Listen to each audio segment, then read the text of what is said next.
Frequency से एक सवाल आ रहा है कि भाई जो एसीसी की अब जो नई क्वालिफिकेशन प्रपोज 2027 से आ रही है उसमें क्या चेंज है कि राइट नाउ आपको पता है कि 4 ऑप्शनल पेपर हैं स्ट्रेटेजिक लेवल पे जिसमें से 2 देने हैं, लेकिन आने वाले कल में 2027 में 5 ऑप्शनल में से सिर्फ आपने एक देना होगा।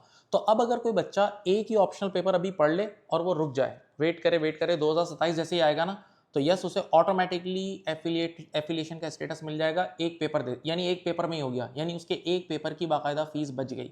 तो सर क्या ये एक पेपर का एफर्ट और फीस बचानी चाहिए? No, big no. क्यों?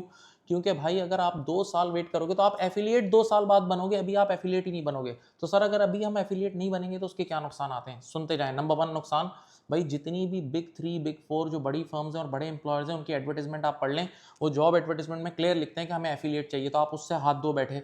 नंबर 2, कितने इदारे में प्रमोशन हिट करने के लिए एफिलिएशन स्टेटस चाहिए होता है। भाई आप एफिलिएट हो गए तभी आपको प्रमोशन मिलेगा, डबल सैलरी, तो उससे भी आप गए। नंबर 3, एब्रॉड अपॉर्चुनिटीज से भी आप गए, एब्रॉड अपॉर्चुनिटीज में भी कई बार वो एफिलिएशन मांग रहे होते हैं। नंबर 4, आईसीडब्ल्यू जो बच्चे करना चाहते हैं वो भी एफिलिएट करने के बाद ही आईसीडब्ल्यू की एग्जामिशन मिलती है, उस चीज से भी आप गए। तो ये सारी चीजों से आप हाथ धो बैठोगे अगर आपने ये एक पेपर की फीस या कंजूसी करने की कोशिश की, तो नॉट रिकमेंडेड एट ऑल। एक और बात, आपका एम्प्लॉयर के सामने इंप्रेशन भी खराब पड़ेगा। कैसे? कि भाई अगर आपने अभी एफिलिएट क्लिक कर लिया, एफिलिएट अभी हो गया इसी साल, तो आप लेटर से 3 साल या 3.5 साल में एफिलिएट हो रहे हो, और अब 2 साल आप वेट करोगे तो आप 5 साल में एफिलिएट हो गए। तो इंडस्ट्री फीडबैक ये है कि जो बच्चे बहुत लेट एफिलिएट होते हैं तो एम्प्लॉयर के सामने उसका इंप्रेशन भी अच्छा नहीं होता। ये भी एक इशू है।